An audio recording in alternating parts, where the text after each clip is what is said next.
Hello guys and welcome back to my channel Firewall again. Today we are going to discuss very important topic in IT world, which is threat modeling. Threat modeling is a topic where you can define how threats and how we can deliver the work to reduce them. Uh, in in any field, not only the IT field, in your personal life or whatever job you do, in every area the threat modeling topic is important, essential, and it's required to deliver the work related to that. So due to that, please watch this video till the end and try to get more information about it and learn how it works. So basically, we'll start with the definition. What is threat modeling? Definition wise, it's threat modeling is an art of foreseeing the threat associated with an application and getting them fixed during early stages. It means settling or you know getting rid of those threats, if even if you got impacted with those threats in early stages when the threat got impacted to you or your infrastructure or whatever the field you are in. So basically it's like before capturing major chunk of your infrastructure or your network, you are reducing or you are trying to limit or you are trying to stop that threat over there and preventing yourself for happening bad. Recently, we have the cyber attack news on the Uber. So I was reading some news from the cyber sites, and I come to know that Uber also got hacked. Some of his internal employee, uh, they feel that the internal employee did something, but it's more of their system got hacked, and they are trying to remediate that. Likewise, every day or here and there you're getting the news something is getting hacked, something is stolen, there is some ransomware attacks, there is a trojan, there is a worm, virus. Due to that, a lot of things are getting happening. They need to pay a lot of fines. All those things are nothing but the threatening to your system. So the threat modeling is critical and essential. So whenever you impacted with any sort of threats, you have to be very careful, you have to think about it, you have to get those threat out of your systems, and we are going to see how we can deal with these threat things. So based on my research, my study, I had derived a couple of points which will be very helpful here for you to implement in your daily life, in your infrastructure, in your whatever the field you are dealing with. So this video is for anyone who dealing with day-to-day life, whatever the job work, no matter you are manager, no matter you are engineer, no matter you are dealing with a small firm, you're working as a employee somewhere. This video will definitely give you much information about dealing with the threats what we are getting in day-to-day life. Threat modeling is not the new topic, it's there since this computer world is developed. This software things come to us. Now I'm going to give some important highlights and some important points where you can understand how you can develop this threat modeling and deliver your work. The number one thing is that you have to understand about the whatever the process, application, or software you are dealing with, those need to be understood well.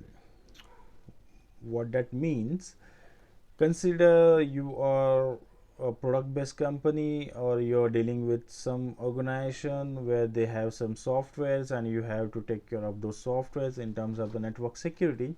How you can deliver that? So when this software, say the company XYZ want to develop a software, or they already developed a software, say I'm just giving say software name anything like ABC.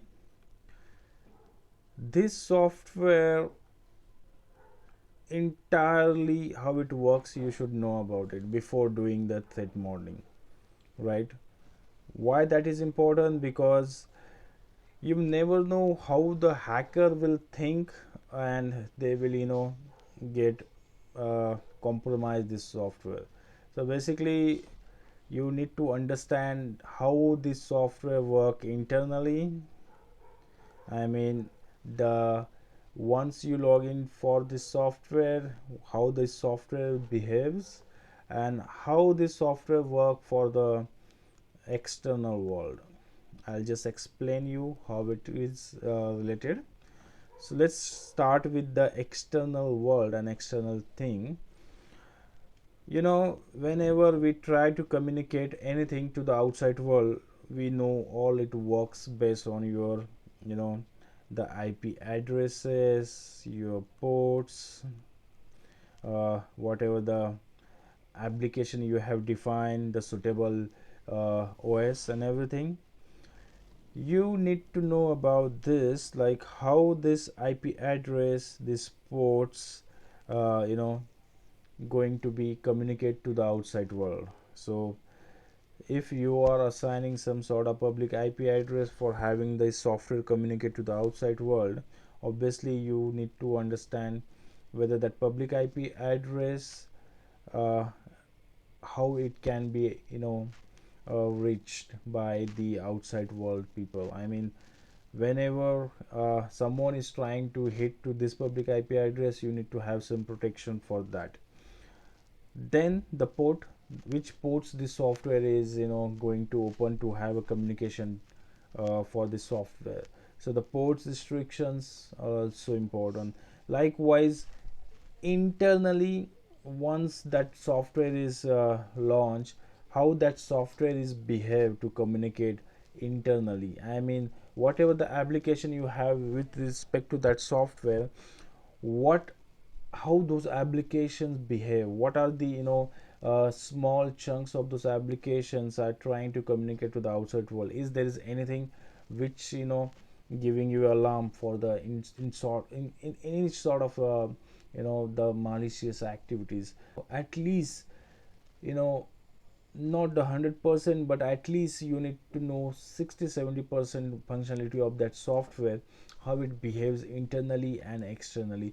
If you know 100%, it's better to deal with those software, how they communicate to the outside world. But if you know at least 60-70%, as you are acting like a security manager or an engineer, although you have not developed that product, but at least you have a 70-80% understanding of that software, is more than enough to give protection for from the threats.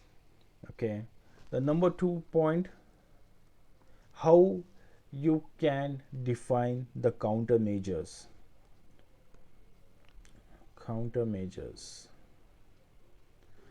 Countermeasures are the nothing but the uh, the protections, the safeguards, the uh, different sort of softwares again, but those are developed specifically to provide you the security.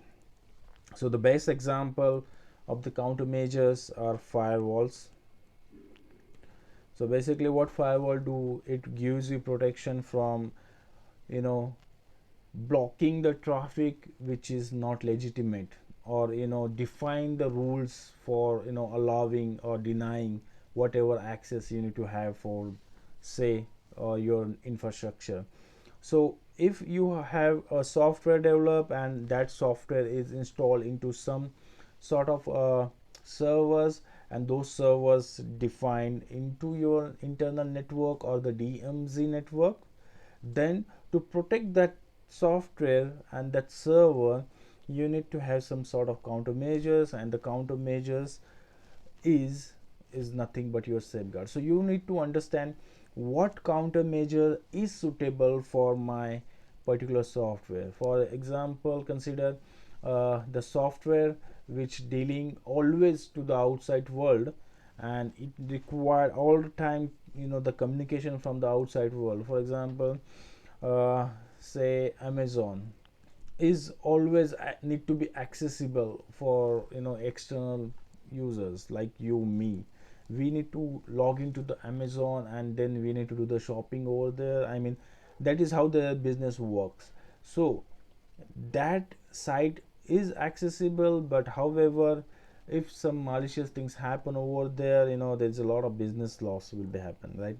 To protect that sort of things, there should be some safeguard they have applied, or must be they have some critical safeguards which preventing them to having sort of malicious things with them, right? So like that, the countermeasure plays very important role to protect your whatever the software you have behind it, right? So firewall is one of the example. You can have if you know the SIM tools like ArcSight, uh, QRadar, IBM QRadars, all those the appliances or softwares act like your monitoring purpose. So whatever the things happening towards your software, that things get logged there, and the engineers who's working dealing with that is uh, watching all those things, and he is giving you the recommendation on that. So the determining the countermeasure is also important based on your application, uh, based on your software, based on your what things you need to protect. You need to have countermeasures accordingly. So countermeasures, defining the countermeasures and placing them appropriate to your network is critical thing, and is playing important role in your threat modeling.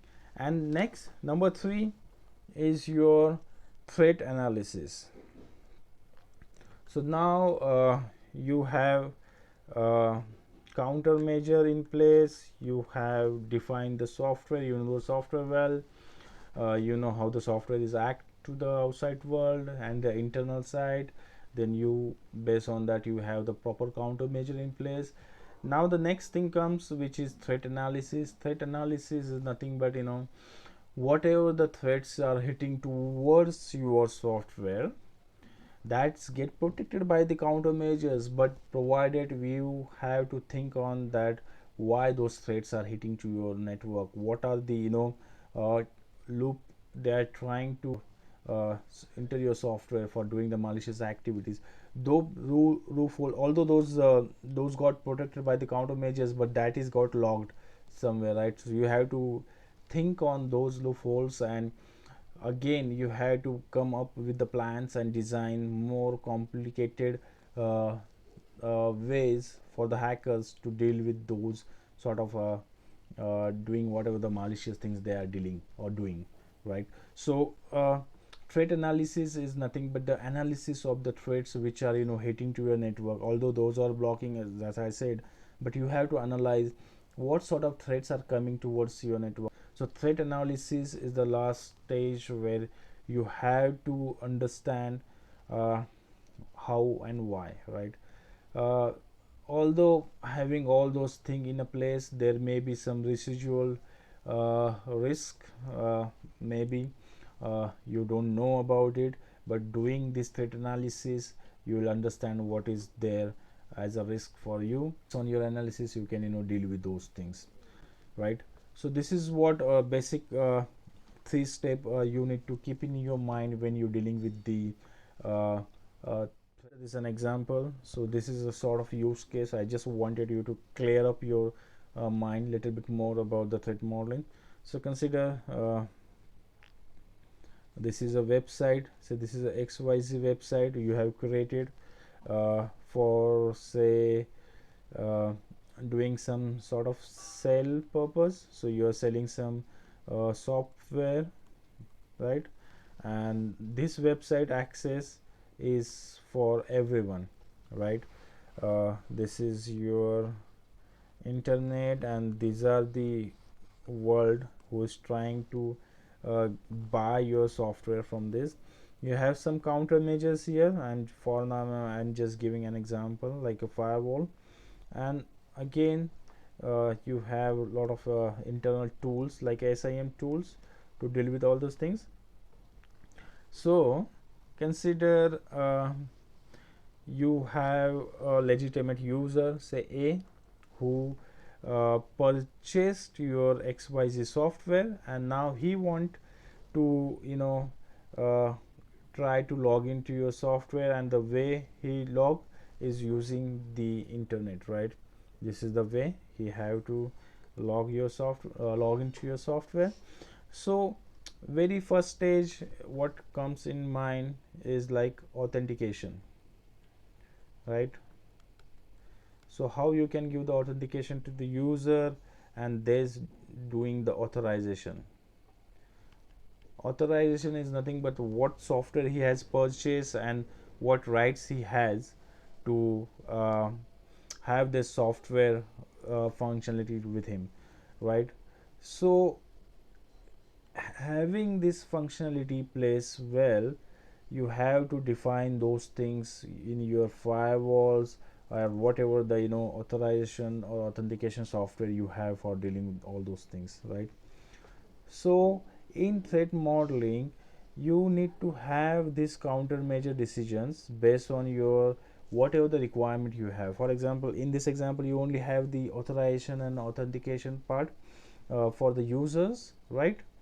So based on that, you have to recommend it, or you have to purchase some sort of countermeasures where you will get this functionality and the protection with those functionalities, right?